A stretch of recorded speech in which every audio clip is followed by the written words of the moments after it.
न्याय की बात करते हैं।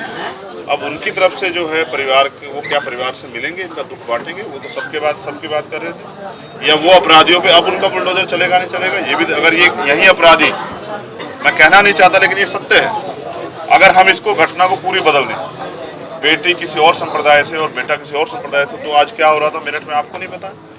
शायद मेरठ में कर्फ्यू जैसे हालात हो जाते क्योंकि भारतीय जनता पार्टी के लोग और उनके से जुड़े हुए संगठनों के लोग यहाँ दंगे जैसा माहौल बनाते और इसको पता नहीं क्या क्या जिहाद का नाम देते।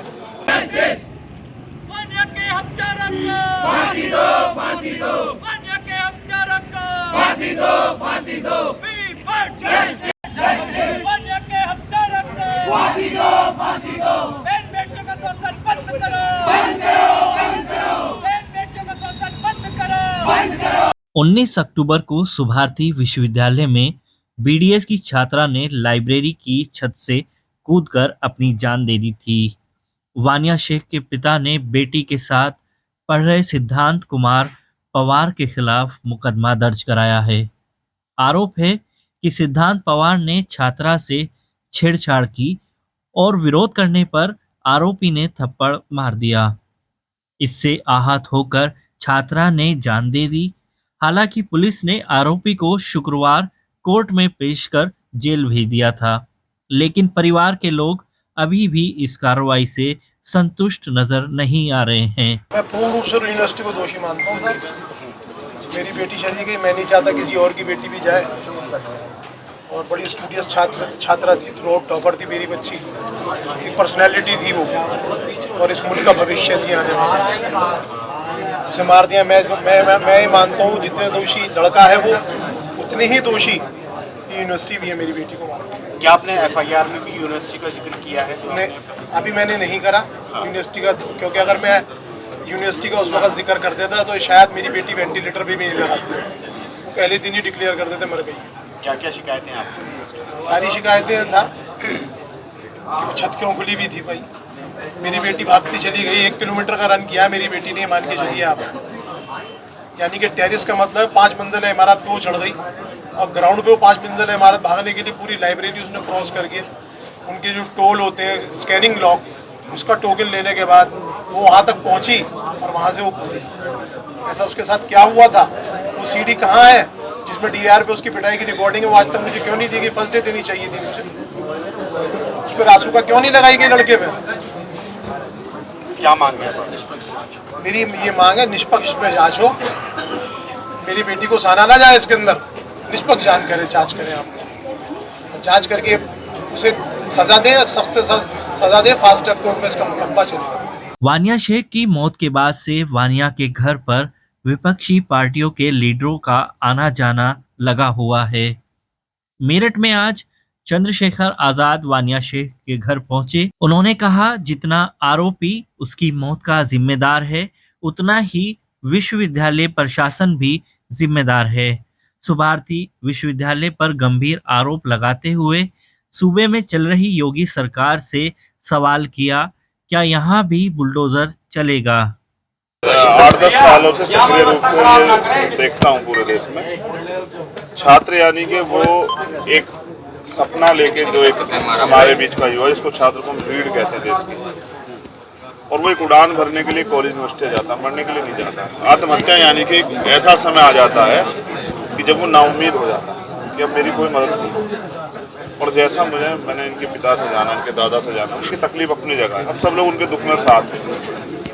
हम बेटी को तो वापस नहीं ला सकते, लेकिन ये जानने का विषय ये है कि 6 महीने से पहले से ये सब चीज़ें जारी थी। उसने यहाँ यूनिवर्सिटी में भी शिकायत की। यूनिवर्सिटी अपने मान सम्मान की रक्षा के लिए कि उनके यूनिवर्सिटी पे कोई आरोप ना लगे या इस तरह की बात बाहर ना जाए, वो कभी कभी इस तरह की चीज़ों को इग्नोर कर देती है, जिसका खामियाजा इतने बड़े पैमाने पर भुगतना पड़ता है। तो उसके साथ 1 हफ्ते पहले भी इस तरह की घटनाएं हुई। उसने अपने पिताजी को बताया। पिताजी, मैंने भी बात हुई तो उनका कहना ये है कि भाई मैं नहीं चाहता था कि ऐसा हो कि अगर यूनिवर्सिटी अपने नाम के चक्कर मेरी बेटी को फेल करते। वो टॉपर थी, एक ऐसी बेटी जो एक भविष्य में एक अच्छी डॉक्टर होती, हजारों लोगों की जो है जीवन रक्षा करती, उनको जो है उनके दुख का निवारण करती।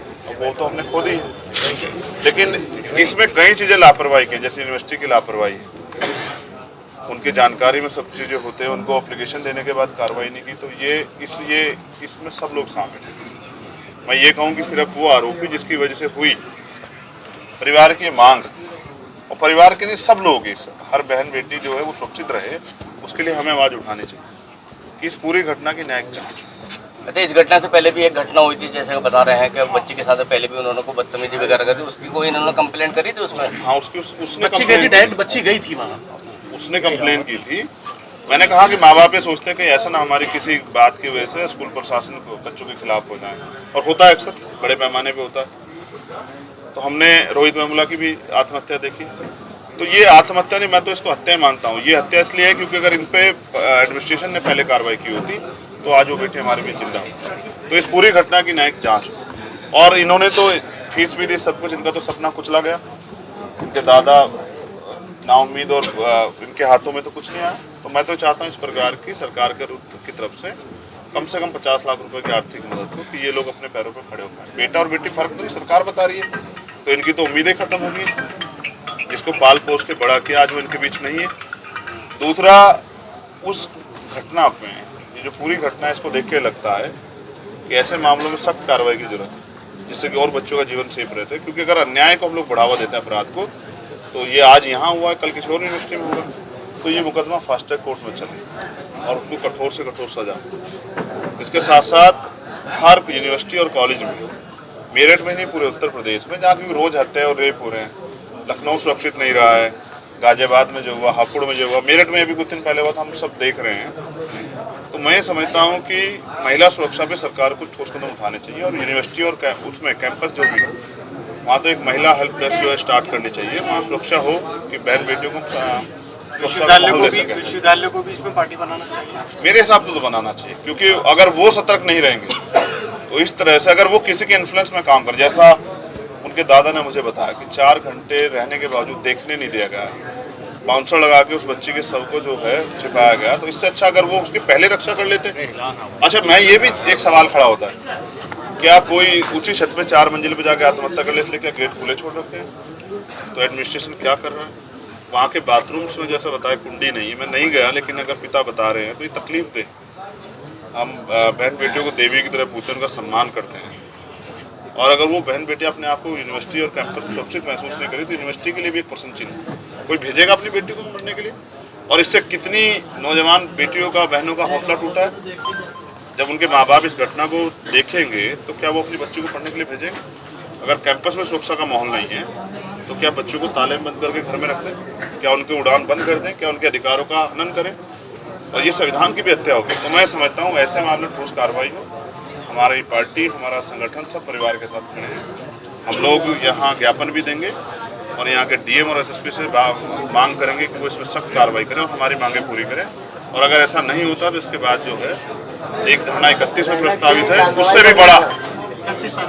उससे भी बड़ा जो है धरना हम लोग जो है यहाँ जिला मुख्यालय पे करेंगे। लेकिन अब मैं ये भी देखना चाहता हूँ कि बाबा मुख्यमंत्री जो हैं, जो न्याय की बात करते हैं, अब उनकी तरफ से जो है परिवार के, वो क्या परिवार से मिलेंगे, इनका दुख बांटेंगे? वो तो सबकी बात कर रहे थे। या वो अपराधियों पे अब उनका बुलडोजर चलेगा नहीं चलेगा? ये भी, अगर ये यही अपराधी, मैं कहना नहीं चाहता लेकिन ये सत्य है, अगर हम इसको घटना को पूरी बदल दें, बेटी किसी और संप्रदाय से और बेटा किसी और संप्रदाय से, तो आज क्या हो रहा था मेरठ में आपको नहीं पता? शायद मेरठ में कर्फ्यू जैसे हालात हो जाते, क्योंकि भारतीय जनता पार्टी के लोग और उनके से जुड़े हुए संगठनों के लोग यहाँ दंगे जैसा माहौल बनाते और इसको पता नहीं क्या क्या जिहाद का नाम देते। तो मैं तो ये सोच रहा हूँ कि जिहाद नहीं, ये अपराध है, और अपराध में सरकार को सख्त कार्रवाई करनी चाहिए। और सरकार अगर नहीं करती तो उस बहन का भाई जो है यहाँ मौजूद है।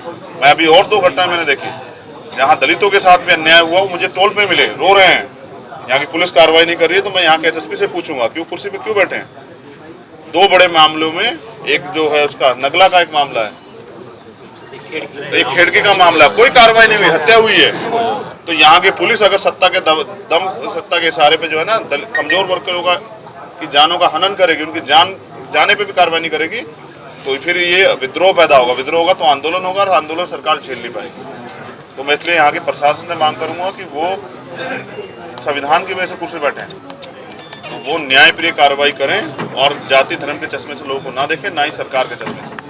वरना जनता का विद्रोह शायद प्रशासन और सरकार